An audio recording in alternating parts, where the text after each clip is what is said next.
For 6 years, my wife Amanda and I built our emergency fund together. $47,000 saved through discipline and sacrifice. We promised each other we would never touch it unless absolutely necessary. I trusted her completely. I never imagined she would drain that account for her sister's dream wedding while I lay in a hospital bed needing urgent surgery. When she told me I could wait because it was her sister's special day, something inside me broke forever.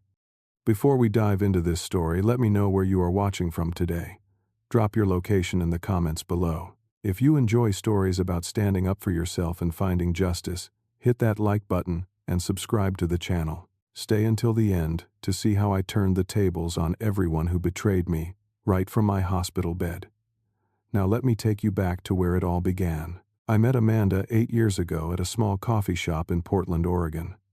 She walked in wearing a yellow sundress, her brown hair catching the afternoon light through the window. I was sitting alone reading a book about mechanical engineering, completely absorbed in my own world. She accidentally bumped into my table, spilling her latte all over my notes. Instead of getting angry, I looked up and saw the most embarrassed smile I had ever seen. She apologized about 15 times in 30 seconds. I told her not to worry about it, that my notes were boring anyway. She laughed and something clicked between us right there. We dated for 2 years before I proposed. Nothing fancy, just a simple ring and a heartfelt question on a hiking trail overlooking the Columbia River Gorge. She said yes before I even finished asking. Our wedding was small and intimate, only 50 guests, mostly close friends and family. We both agreed that the marriage mattered more than the party. We did not need a lavish celebration to prove our love. That philosophy guided our entire relationship, or so I thought. Our life together was not perfect, but I believed we were a team. I worked as a mechanical engineer for a manufacturing company, and Amanda handled accounts at a small business downtown. We were not wealthy, but we were comfortable. Every month we set aside money for our emergency fund. It started as $500, then grew steadily over the years. By our 6th anniversary, we had accumulated $47,000.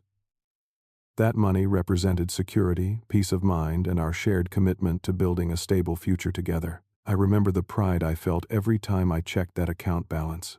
We had done this together, penny by penny, paycheck by paycheck. Amanda handled most of our finances since she was the accountant in the family. I trusted her judgment completely. She would show me the statements every few months, and I would nod approvingly at our progress.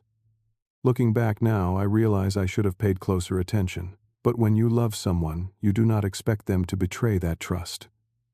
Amanda's family was different from mine. Her mother, Patricia, had always favored her younger daughter, Lauren. This was not subtle favoritism either. Patricia would openly compare the two sisters, always finding ways to praise Lauren while criticizing Amanda. Strangely, instead of resenting her sister, Amanda seemed determined to earn Lauren's approval.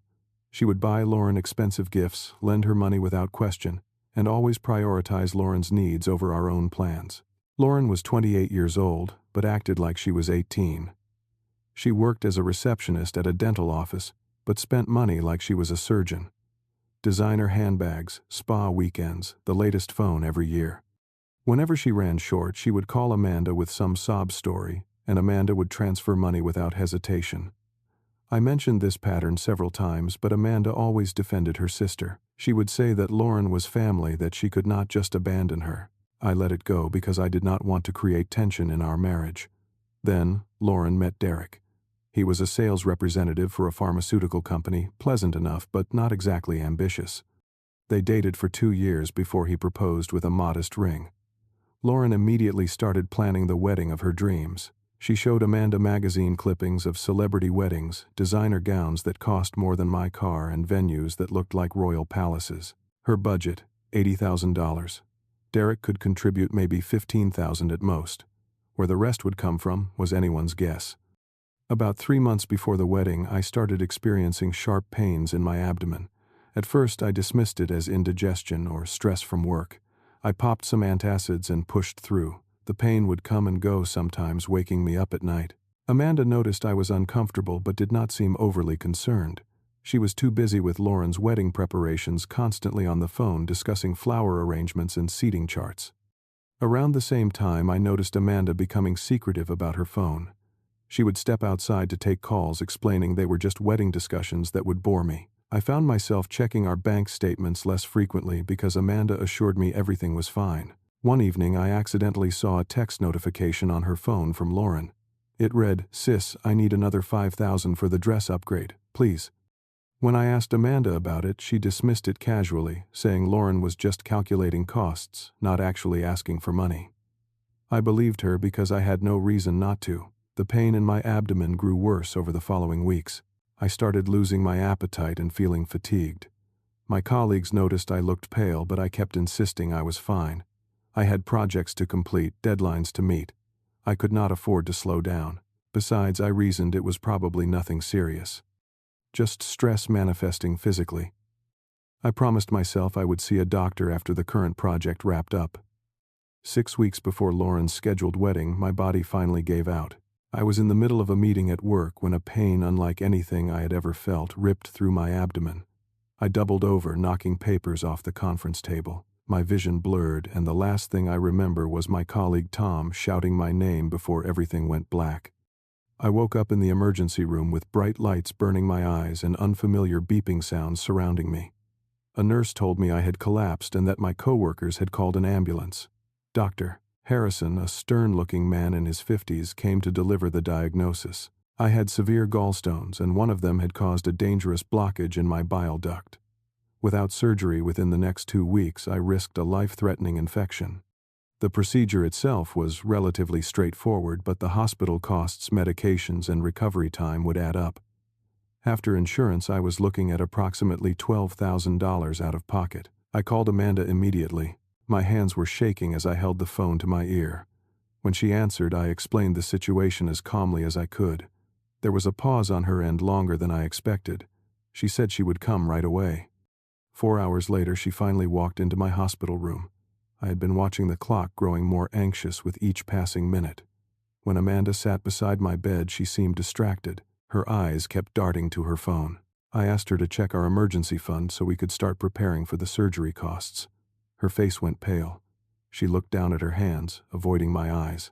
I asked again, my voice growing concerned. That is when she started crying. Between sobs, Amanda confessed everything. She had withdrawn $35,000 from our emergency fund over the past 3 months. The money had gone to Lauren's wedding. Venue deposits, the designer wedding gown, flowers, decorations, upgraded engagement rings. All of it funded by our savings, the money we had spent 6 years building together. What remained in the account was barely $12,000, just enough to cover my surgery, but leaving nothing for unexpected complications or our future security. I could not breathe. I felt like someone had punched me in the chest.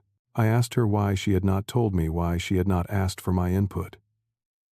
Amanda said she knew I would have objected, that I did not understand how important this wedding was to Lauren. She said her sister deserved her dream day, that Lauren had always felt like the less successful sibling and needed this moment to shine.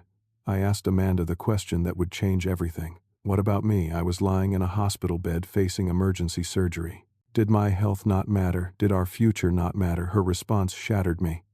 She said I could wait a little longer. The surgery was not scheduled for another 2 weeks and the wedding was only 6 weeks away. She actually suggested I postpone my medical care so her sister could have her perfect party. She looked at me and said it was Lauren's special day that I needed to understand. I stared at the woman I had loved for 8 years, married for 6, and I did not recognize her. She was asking me to risk my health, possibly my life, for table centerpieces and a fancy dress. The betrayal was so complete, so absolute, that I felt numb. Amanda tried to explain further. The venue cost $15,000. The dress was $8,000. Flowers and decorations totaled $7,000. The ring upgrade was $5,000. She listed these expenses like they were reasonable justifications for stealing from her own husband. I asked her one more question. Did Lauren know where this money came from? Amanda admitted that Lauren knew. They had discussed it. Lauren had promised to pay it back eventually once she and Derek were settled after the wedding. Eventually. That word echoed in my mind. My wife had gambled my health and our financial security on her sister's vague promise of repayment. I told Amanda I wanted to speak with Lauren directly. I needed to hear from her exactly what she planned to do about this situation. Amanda hesitated but eventually agreed to call her sister. Lauren arrived at the hospital the next morning with Patricia in tow. Lauren walked into my room wearing designer sunglasses pushed up on her head and carrying a purse that probably cost more than my monthly car payment. She seemed annoyed to be there, like visiting her hospitalized brother-in-law was an inconvenience. I explained the situation clearly. I needed surgery within 2 weeks. The money she had taken was meant for emergencies exactly like this one. I asked her to return the funds immediately, or at least postpone her wedding until I had recovered and we could figure out the finances. Lauren's response was immediate and dismissive. She said she could not cancel now. Everything was already booked. Invitations had been sent. She had already announced the date to hundreds of people on social media. Did I want her to be humiliated? Patricia jumped in before I could respond. She told me I was being dramatic. She called it a minor surgery and said doctors always exaggerated to scare patients into spending more money. She said I would be fine, that I just needed to tough it out for a few more weeks. I looked at Amanda, waiting for her to defend me. She was my wife. She had vowed to stand by me in sickness and in health, but Amanda just sat there, twisting her hands in her lap. When she finally spoke, she said maybe her mother and Lauren had a point. The wedding was important too. Could we not find a compromise? A compromise. My wife wanted me to compromise my health so her sister could have a party. Lauren added one final comment before leaving. She told me not to be so selfish. She said this was the most important day of her life and she had been dreaming about it since she was a little girl. She actually called me selfish for wanting to use my own money for my own emergency surgery. After they left, I lay alone in that hospital room staring at the ceiling. The physical pain in my abdomen was nothing compared to the ache in my chest. I had given Amanda 6 years of my life, supported her through every challenge, trusted her with everything I had. And when I needed her most, she chose her sister's Instagram-worthy wedding over my survival. That night I did not sleep. The hospital room was quiet except for the steady beep of monitors and the occasional shuffle of nurses in the hallway. I replayed the last 6 years in my mind, searching for signs I had missed. All those times I had put Amanda first, rearranged my schedule for her, supported her career moves, defended her to my own family when they questioned her spending habits. I had always believed we were partners. Now I realized I had been the only one playing for the team. Around 2 in the morning I called my best friend Greg. We had been close since freshman year of college, and he was the most straightforward person I knew. When he answered, groggy but alert, I told him everything. There was a long silence on his end. Then he said something I will never forget. He told me that I had spent years bending over backwards for people who would not even lean slightly forward for me. He said it was time to stop being the doormat and start being the man I knew I was. Greg worked in real estate and knew plenty of attorneys. He gave me the name of Marcus Webb, a divorce lawyer with a reputation for being thorough and aggressive when necessary. I called Marcus first thing in the morning and he agreed to come to the hospital that same day. Marcus Webb was a tall man with gray temples and sharp eyes behind wire-rimmed glasses. He listened to my story without interrupting, occasionally jotting notes on a legal pad. When I finished, he laid out my options clearly. First, the emergency fund was a joint marital asset, but Amanda had withdrawn funds without my knowledge or consent for the benefit of a third party. Depending on how we approached it, this could be considered a breach of fiduciary duty within the marriage. Second, Lauren had received money that she knew was not freely given by both parties.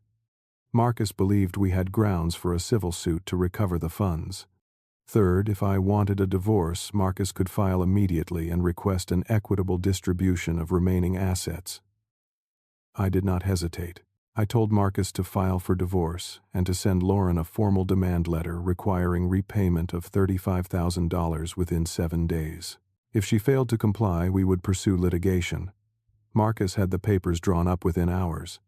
A legal courier delivered the divorce filing to Amanda that afternoon and the demand letter to Lauren the same evening. I also called our bank and had the joint account frozen so Amanda could not withdraw any additional funds.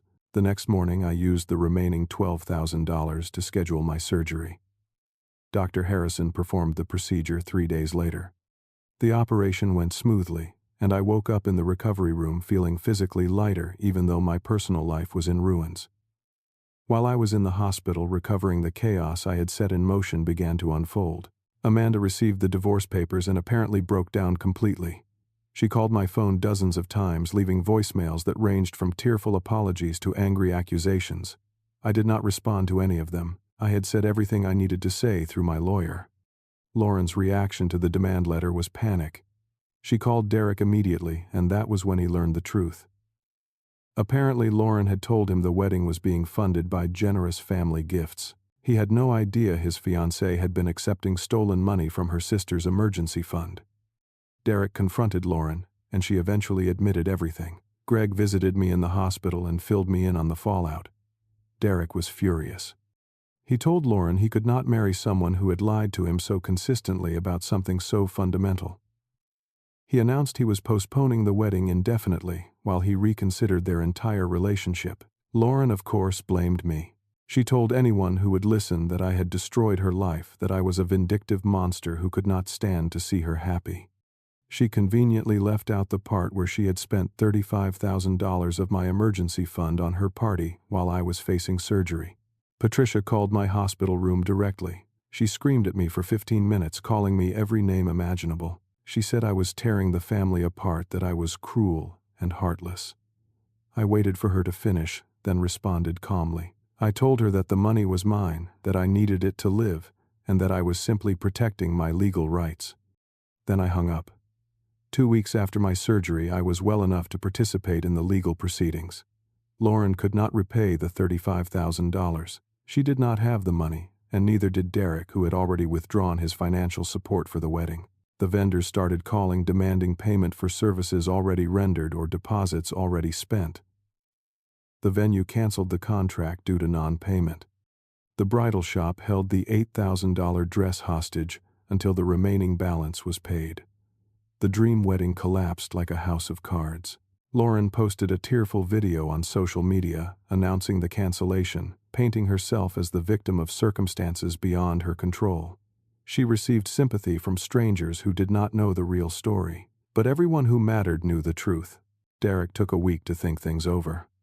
In the end, he decided he could not marry someone who had demonstrated such poor judgment and dishonesty. He ended the engagement quietly and moved on with his life. The divorce proceedings moved quickly. Amanda did not contest anything. I think the reality of what she had done finally hit her. The court awarded me my fair share of our marital assets, and Lauren was legally obligated to sign a promissory note, agreeing to repay the $35,000 in installments over 3 years. 6 months passed after the divorce was finalized. My body healed completely from the surgery. The scar on my abdomen faded to a thin white line barely visible. The emotional wounds took longer to close, but they did heal eventually. The first few weeks after leaving the hospital were the hardest. I moved into a small apartment near my office, a one-bedroom place with bare walls and minimal furniture. I would sit on my second-hand couch in the evenings, staring at nothing, trying to process how my life had changed so dramatically. 6 years of marriage ended. A future I had planned and saved for gone. A woman I had loved and trusted revealed to be someone I never really knew. Greg was there for me through all of it. He would show up unannounced with takeout containers and bad jokes. He dragged me out for fishing trips on Saturday mornings, even when I insisted I was not in the mood. He reminded me that I had made the right choice, that I had stood up for myself when it mattered most. Slowly, his persistence paid off. I started feeling like myself again. Work became my anchor. I threw myself into projects with renewed focus, and my supervisors noticed. 3 months after the divorce, I was promoted to project manager, a position I had been working toward for years. The raise was significant, and I started rebuilding my savings. This time the account was in my name only. I also started volunteering on weekends at a local shelter that served meals to people experiencing homelessness. It was Greg's idea, actually. He said I needed to get out of my own head and remember that my problems, as painful as they were, did not define me. The first time I served food behind that counter, handing plates to people who thanked me with genuine gratitude, something shifted inside me. I realized that real giving was not about grand gestures or dream weddings. It was about showing up for people when they needed you. As for the others, I heard updates occasionally through mutual acquaintances. Amanda moved back in with her mother after the divorce. Apparently, her work performance suffered, and she was demoted from her position. She tried to reach out to me a few times, sending emails asking if we could talk, if there was any chance of reconciliation. I never responded. There was nothing left to say. Lauren was working 2 jobs to make her monthly payments on the debt she owed me. She had moved into a small studio apartment and sold most of her designer belongings to cover living expenses. I did not take any pleasure in her struggles. I genuinely wished she would learn from this experience and become a better person. But I also was not going to pretend that her consequences were unfair. Derek met someone new, a colleague from his company. They seemed happy together based on what I saw on social media. I hoped he found what he was looking for. Patricia never contacted me again after that phone call. I considered that a blessing. I spent a lot of time during those months thinking about what I had learned. The biggest lesson was about priorities. In a marriage and any close relationship, you show people what matters to you through your actions, not your words. Amanda told me she loved me countless times over 6 years. But when a real test came, when my health was on the line, she showed me exactly where I ranked on her list of priorities. I was somewhere below her sister's party, below her mother's approval, below the Instagram photos and the congratulations from distant relatives. I also learned that standing up for yourself is not selfish. For years I had avoided conflict. I let Amanda's spending on Lauren slide because I did not want to argue. I ignored warning signs because I wanted to keep the peace. But peace bought through self-abandonment is not real peace. It is just delayed pain. When I finally drew a line and said no more, when I took action to protect myself, I reclaimed something I had lost without realizing it. I reclaimed my self-respect. The hardest part was letting go of the anger. For a while I was consumed by it. I replayed Amanda's words in my head, Lauren's dismissive attitude, Patricia's insults. I imagined all the things I should have said, all the ways I could have made them understand how deeply they had hurt me. But holding on to that anger was exhausting. It was like drinking poison and expecting someone else to get sick. Eventually, I made a conscious decision to forgive. Not for them, but for myself. I deserved to live without that weight dragging me down. Forgiving did not mean forgetting. It did not mean pretending what they did was acceptable. It just meant releasing them from the space they occupied in my mind. They were no longer my concern. These days I am doing well. I have a new apartment with actual furniture and pictures on the walls. I have friends who value me, a job I enjoy, and a savings account that grows a little each month. I am open to love again someday, but I am not in a rush. I know now what I am worth, and I will not settle for anyone who does not see that value. Last week I was sitting on my balcony watching the sunset paint the sky in shades of orange and pink. I thought about Randy from 2 years ago, the man who trusted blindly and avoided confrontation at all costs. That version of me feels distant now, like a character from someone else's story. I do not know what the future holds. Nobody does. But I know one thing for certain. I will never again lose myself trying to keep someone who does not prioritize me. Some people come into your life to stay, and some come to teach you lessons you needed to learn. Amanda, Lauren, Patricia, they were teachers. Painful ones, but teachers nonetheless. Sometimes losing someone does not mean you lost anything at all. Sometimes it means life is clearing away what was never truly yours, making room for what is meant to be. Now I want to hear from you. Have you ever had to stand up for yourself against people you trusted? How did you handle it? Share your experience in the comments below. If this story resonated with you, please give it a like so others can find it too. Subscribe to the channel if you want more stories like this one, and share this video with someone who might need to hear it today. Thank you for spending this time with me. I hope you always have the courage to put yourself first when it matters most, and I hope you find people in your life who truly deserve your trust. Take care of yourselves out there.